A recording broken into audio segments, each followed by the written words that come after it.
ओम नमः शिवाय, ओम नमः शिवाय। शिव हरि बच्चों, बोलो श्री कृष्ण भगवान की जय।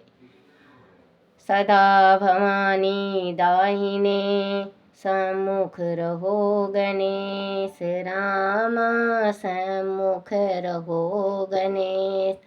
पांच देव रक्षा करो, ब्रह्मा विष्णु महेश। सियापति राम जय जय राम। मेरो मन बसियो सीताराम। राम नगरिया राम के, बसते गंगा तीर रामा। बसते सरयू तीर रामा। चौकी हनुमत वीर की राम जी, चौकी हनुमत वीर की। बोलो सियापति रामचंद्र भगवान की जय। गणेश भगवान की जय। अपने अपने माता पिता की जय। अपने अपने गुरुदेव महाराज की जय। शिव पार्वती की जय। शिव पुराण की जय। शिव पुराण में महाकाल के महात्म के प्रसंग में शिव भक्त राजा चंद्रसेन तथा गोप बालक श्रीकर की कथा। बोलो शिव पार्वती की जय। सूत जी कहते हैं, ब्राह्मणों, भक्तों की रक्षा करने वाले महाकाल नामक ज्योतिष लिंग का महात्म भक्ति भाव को बढ़ाने वाला है। उसे आदर पूर्वक सुनो।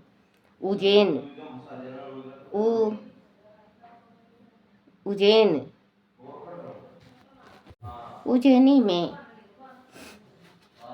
चंद्रसेन नामक एक महान राजा थे, जो संपूर्ण शास्त्रों के तत्व ज्ञान, शिव भक्त और जितेंद्रिया थे। शिव के प्रसादों में प्रधान तथा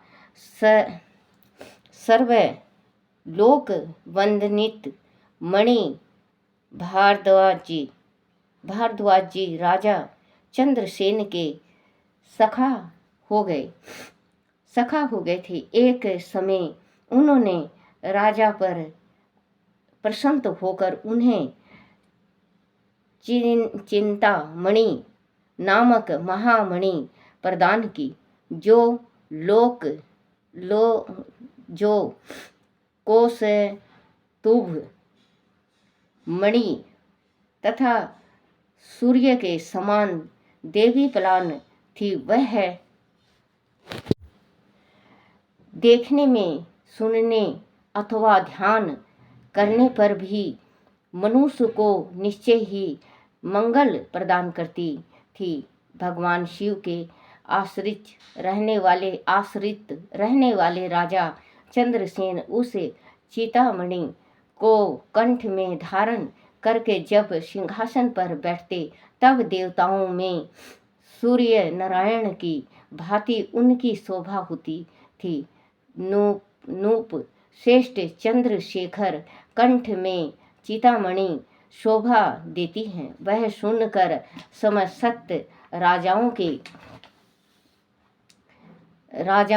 के गई और राजाओं के मन में उस मणि के प्रति लोभ की मात्रा बढ़ गई और वह सुबंद रहने लगे।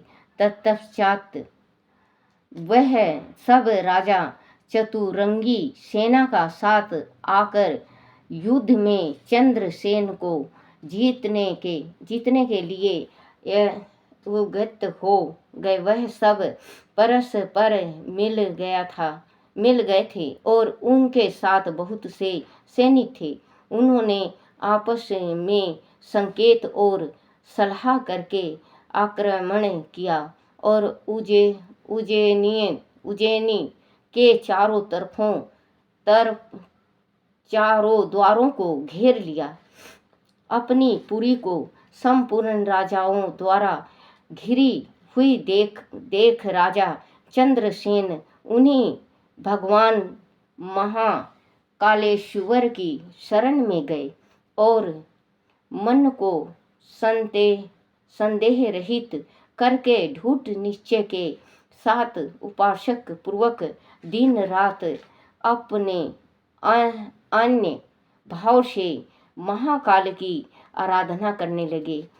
उन दिनों उस श्रेष्ठ नगर में कोई ग्वालिन रहती थी जिसके एक मात्र पुत्र था। वह विधवा थी और उज्जैनी में बहुत दिनों से रहती थी। वह अपने 5 वर्ष के बालक को लिए हुए महाकाल के मंदिर में गई और उसने राजा चंद्रसेन द्वारा की हुई महाकाल की पूजा का आदर पूर्वक दर्शन किया। राजा के शिव पूजा का वह आश्चर्य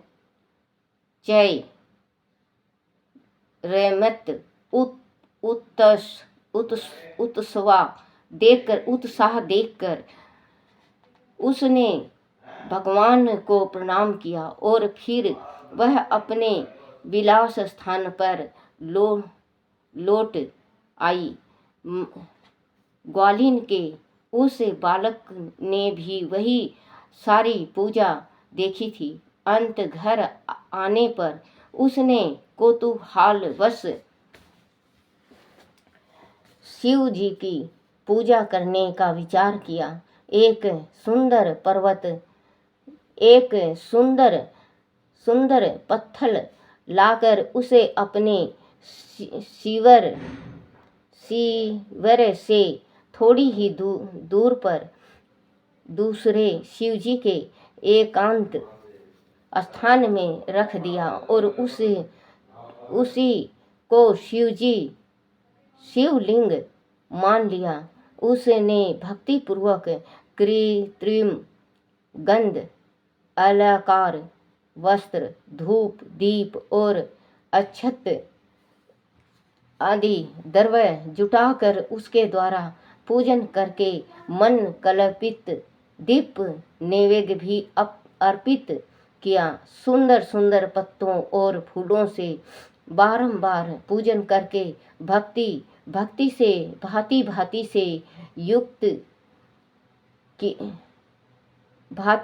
से नृत्य किया और बारंबार भगवान के चरणों में मस्तक झुकाकर इस प्रकार ग्वालिन ने भगवान शिव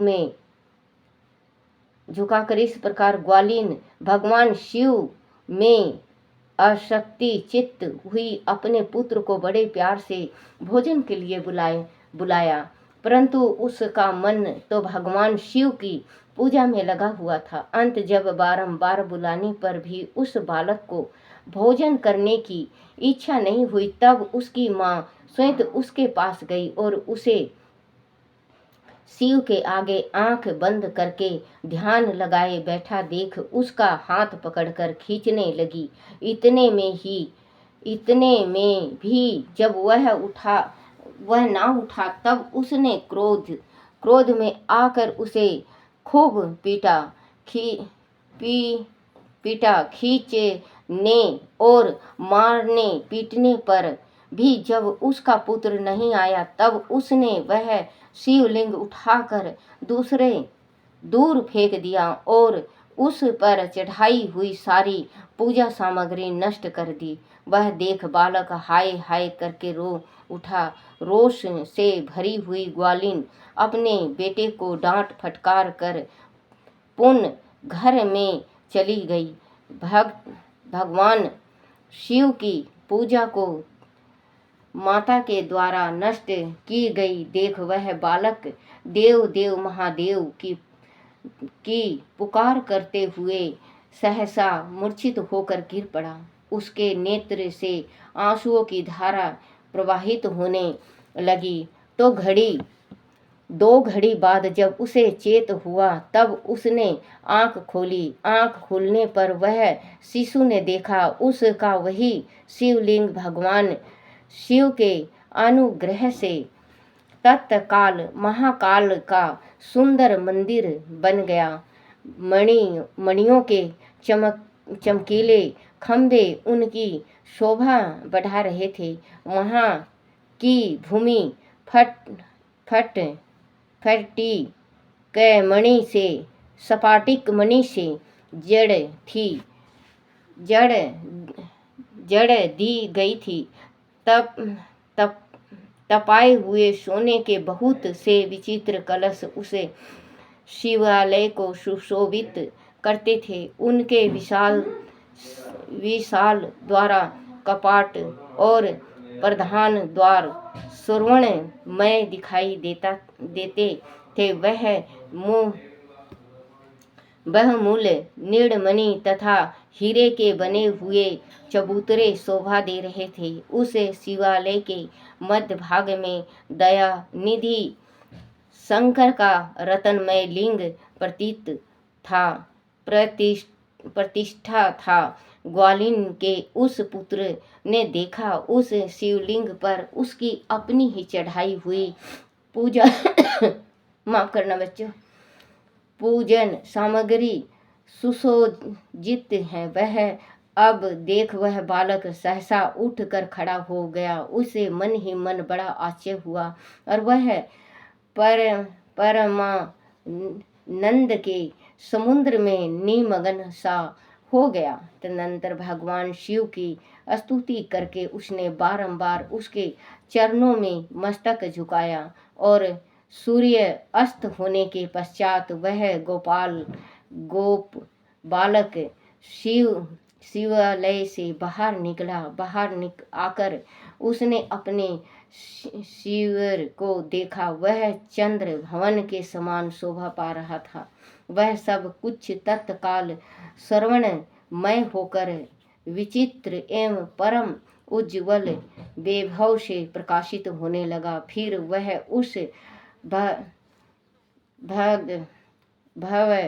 भवन के भीतर गया जो सब प्रकार की शोभाओं से संपन्न था। उस भवन में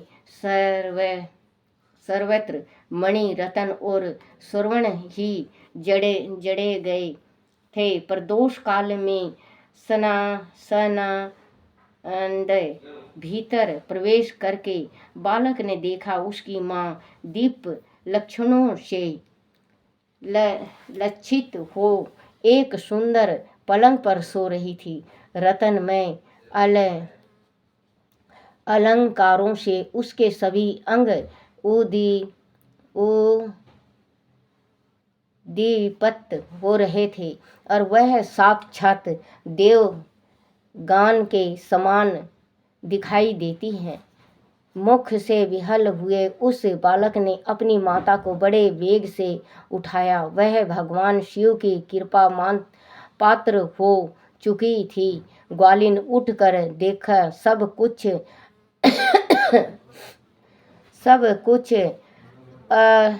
पूर्व सा हो गया था। उसने अपने आनंद में निमग्न हो अपने बेटे को छाती से लगा लिया। पुत्र के मुख से गिरिजापति के कृपा प्रसाद का वह सारा वृत्तांत सुनकर ग्वालिन राजा को सूचना दी, जो निरंतर भगवान शिव के भजन में लगे रहते थे। राजा अपना नियम पूरा करके रात में सहसा वहां आया और ग्वालिन के पुत्र का वह प्रभाव जो शंकर जी को संतुष्ट करने वाला था देख मंत्रियों और पुरोहित सहित राजा चंद्रसेन वहां सब कुछ देख परमा आनंद समुद्र में डूब गए और नेत्रों से प्रेम के आंसू बहते तथा प्रसन्न पूर्वक शिव के नाम का कीर्तन करते हुए उन्होंने उस बालक को हृदय से लगा लिया। ब्राह्मणों, उस समय वह बड़ा भारी उत्सव होने लगा। सब लोग आनंद विभोर होकर महेश्वर के नाम और यश का कीर्तन करने लगे। इस प्रकार शिव शिव का वह अद्भुत महात्म देखने से पूर्ववासियों का बड़ा हर्ष हुआ और उनकी चर्चा में वह सारी रात एक क्षण के समान व्यतीत हो गया। युद्ध के लिए नगरों को चारों ओर से घेर कर खड़े हुए राजाओं ने भी प्रातःकाल अपने गुप्तचरों के मुख से वह सारा अद्भुत चरित्र सुना। उसे सुनकर सब आश्चर्य से चकित हो गए और वह आए हुए सब नरेश बोला शिव पार्वती की जय। शिव रट ले छोड़ दे कपट मन हरि रट ले। कौन मांगे अन धन कौन मांगे रूप कौन मांगे निर्मल काया कौन मांगे पूत मन शिव रट ले मन छोड़ दे कपट मन हरि रट ले। निर्धन मांगे अन धन कोढ़ी मांगे रूप कलंकी मांगे निर्मल काया बांझ मांगे पूत मन शिव रट ले मन भोले रट ले। आकड़िया का साग बनाया वेंगड़िया की रोटी आकड़िया का साग बनाया वेंगड़िया की रोटी धतूरे की चटनी बनाई जी मो भोलेनाथ मन शिव रट ले मन हरि रट ले मन भोले रट ले। बोलो शिव पार्वती की जय। ओम नमः शिवाय ओम नमः शिवाय ओम नमः शिवाय बाबा ओम नमः शिवाय ओम नमः शिवाय बोले ओम नमः शिवाय शंकर ओम नमः शिवाय ओम नमः शिवाय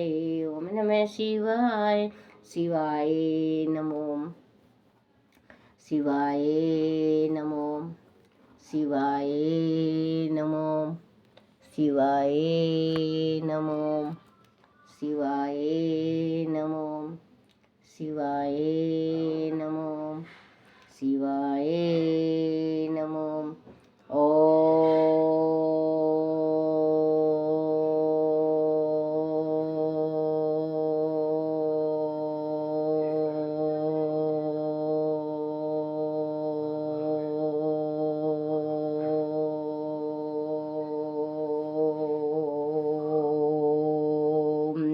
शिवाय। बोलो शिव पार्वती की जय हो। हे मेरे शिव भोले हे मेरे शिव पिता कोई गलती हो कोई टूटी हो क्षमा करना। बच्चों आप लोग भी मुझे क्षमा करना क्योंकि मेरी तबीयत बहुत ज़्यादा ख़राब है 104 बुखार है बच्चों जुकाम है बुखार है। आज मैं नहीं पढ़ रही थी लेकिन मैं सोची चलूँ एक दिन नहीं पढ़ती तो बच्चों आप लोग देखते नहीं हो बहुत मुश्किल से उठी हूँ। उठ के फिर माता का पाठ करना था माता का पाठ किया है फिर इसके बाद ये शिव पुराण पढ़ी हूँ। तो आप बच्चों पढ़ा करो देखा करो सुना करो और लाइक सब्सक्राइब करो और बच्चों आप देखो पूरा देखो आधा अधूरा नहीं देखते कुछ भी हो या आप देखो मत और अगर देखो तो आप पूरा देखो क्योंकि पूरा देखने से हमें फल मिलता है और हम आधा अधूरा देख देते हैं हमारा काम बनता बिगड़ जाता है। तो बच्चों ये शिव पुराण हुआ देवी का हुआ भागवत हुआ कोई भी हुआ किसी का भी हुआ आप सुनो तो संपट सुनो पूरा सुनो या पढ़ो तो एक अध्याय पूरा पढ़ो क्योंकि बीच में अधूरा कभी नहीं छोड़ते। अधूरा छोड़ने से अधूरा पूजा करने से या अधूरा पाठ सुनने से अधूरा कुछ भी हुआ अधूरा सुनने से हमारी गृहस्थी में आधापन रहता है खालीपन रहता है। हमें जो भक्ति का फल मिलता है वो हमें भक्ति का फल नहीं मिलता। अब मैं सुना रही हूँ आपको मेरी तबीयत ख़राब है फिर भी मैं आपको सुना रही हूँ। तो बच्चों मुझे तो फल शिव भोले जितना मैं अनपढ़ गंवार हूँ पढ़ी हूँ तो भगवान को पता कि कितना फल देंगे, लेकिन आप जानकार हो, आप पढ़े लिखे हो, आपके घर में हो, तो एक अध्याय रोज पढ़ो, माँ की कृपा होगी। एक अध्याय शिव जी का, शिव पुराण का, और एक माँ शक्ति दुर्गा सप्तशती का। बच्चों पढ़ के देखो, आपका जो काम बिल्कुल बहुत पुराना काम है, बन नहीं रहा है, वो काम जरूर बनेगा। बोलो शिव पार्वती की जय। अपने अपने गुरुदेव महाराज की जय।